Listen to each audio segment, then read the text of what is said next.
So nandito na naman tayo sa tabing dagat itong weekend, ano? It's a very beautiful Saturday morning, and marami na tayong mga kababayan na naliligo sa ating karagatan dito sa bayan ng Ballesteros nitong araw na ito. Ika-21 ng buwan ng Agosto, ano po, at makikita natin ang napakagandang tanawin ng ating karagatan. At ito na yung lifeboat na nabanggit natin. Okay, so this is the lifeboat na naitutok na natin, na-feature na natin one time, ano, and it belongs to the local government unit ng Ballesteros. Ang method ay tatak nito ay DNR, ICRMP, and just dito sa may harapan ay ang local LGU, local government unit ng Ballesteros. Samantala may bata, ano, na nakasakay dito sa lifeboat natin. Samantalang dun sa malayong area, makikita natin yung mga kababayan natin na nag-enjoy na, enjoying to take a dip and swim sa napakagandang karagatan ng bayan ng Ballesteros.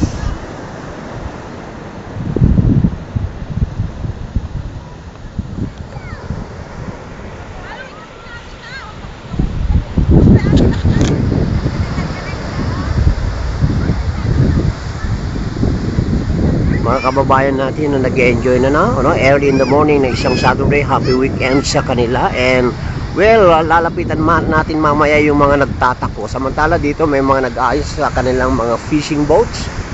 Yes. At tignan natin ito bagong taon, at tignan natin kung may huli ang isda ang ating mga kababayan na nangingisda.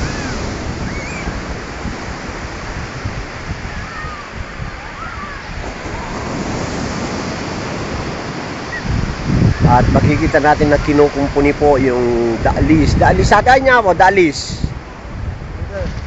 Okay. Ado na alayo? Ayan, nakikita natin ang kakagapoy tinga. Okay, so inaayos ngayon itong daalis. Ito po ang tsura ng daalis na tinatawag natin, na gamit ng ating mga fishermen. At ayan, ano, medyo naiya-plug dito, and then tinitignan kung may sira. Okay, ito yung ating mga fishermen na kasangsanglad na po. Okay, this is their boat.